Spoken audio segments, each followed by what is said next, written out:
The knife paused midair. It hovered above the cake like it had forgotten gravity, like it was waiting for permission to fall. Everyone went quiet, not the polite quiet, but the kind that tightens your chest. I felt it before I heard it. The collective inhale. The way my sister's fork stopped tapping. The way my father's chair creaked because he leaned forward without realizing he had. I hadn't planned to speak yet. Grandma's candles were still burning, thin trails of smoke curling like secrets. Wax dripped. Someone laughed too loudly and then stopped. My name had just been said. Not warmly.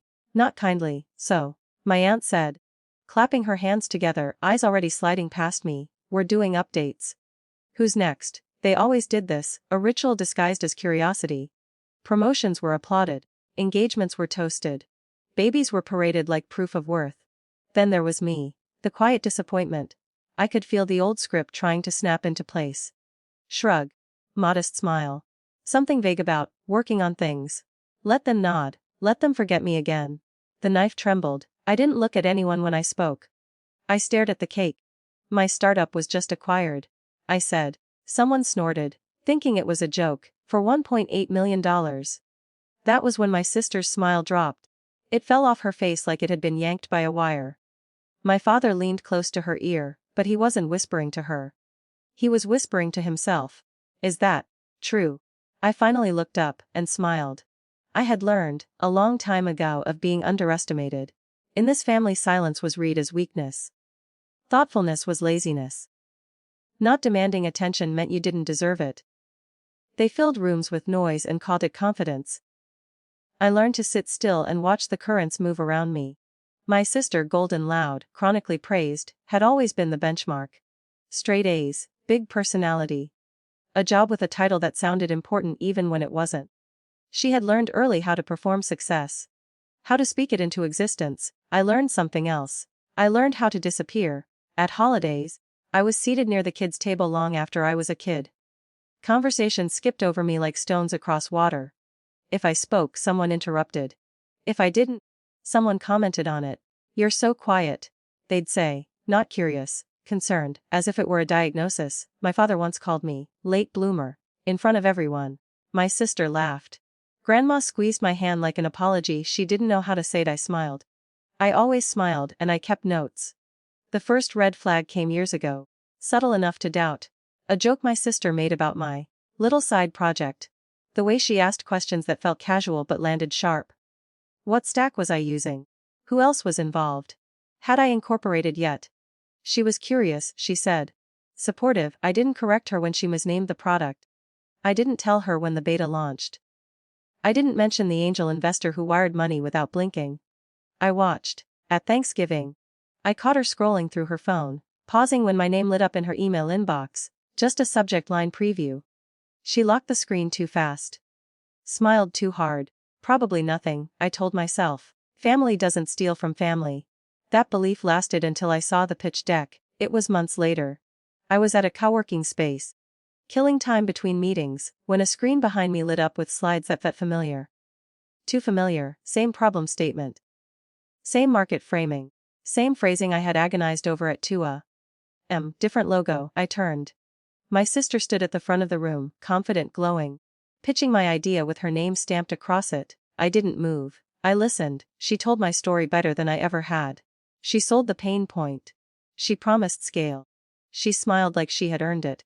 The room applauded. Something in me went quiet. Not empty.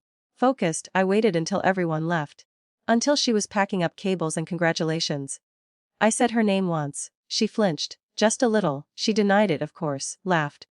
Rolled her eyes. Told me ideas weren't owned. That I should be grateful she was validating the market. That if I had moved faster, maybe what? Maybe I wouldn't be so sensitive. My father took her side without hearing mine. Said I was imagining things. Said I always did this, made things bigger than they were. My aunt suggested I collaborate. My uncle told me to let it go. She's family, he said. That night something broke cleanly inside me. No shouting, no tears, just a click like a lock engaging. If they wanted a disappointment, I would give them one. Just not the kind they expected.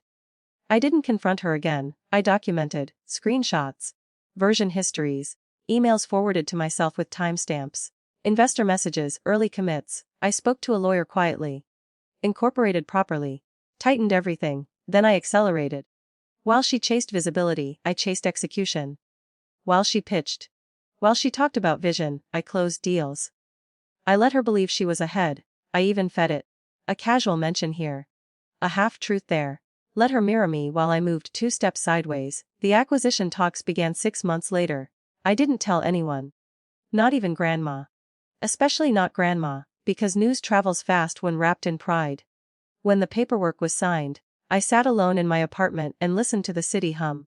No champagne, no calls. Just the weight of it settling in. It wasn't joy, it was relief sharpened into something colder.